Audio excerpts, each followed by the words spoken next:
Good morning everyone. Today we will read poem An Echo in My Room. What is the meaning of echo? Echo means repetition of voice यानी प्रतिध्वनि.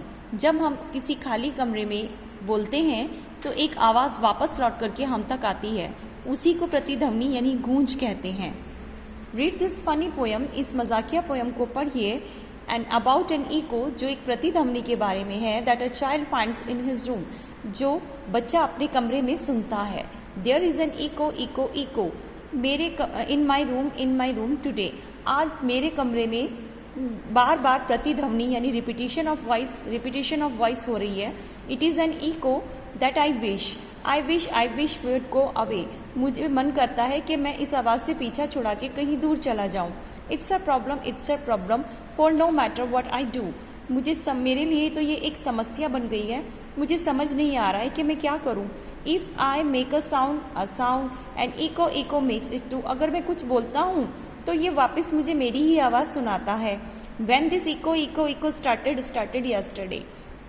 कल से ही मेरे कमरे में ये इको घूम रही है यानी प्रतिध्वनियाँ गूंज रही हैं. I was not amuse. मुझे सुनकर मज़ा नहीं आ रहा है. वॉज नॉट अम्यूज, बिल्कुल मज़ा नहीं आ रहा है. इट्स नॉट ओके, ये बिल्कुल ठीक बात नहीं है. I must be silent. I am afraid to speak. अब मुझे बोलते हुए भी डर लग रहा है और अब मैं बिल्कुल चुप रहूँगा, क्योंकि मैं बोलता हूँ तो ये मेरे साथ साथ रिपीट करता है.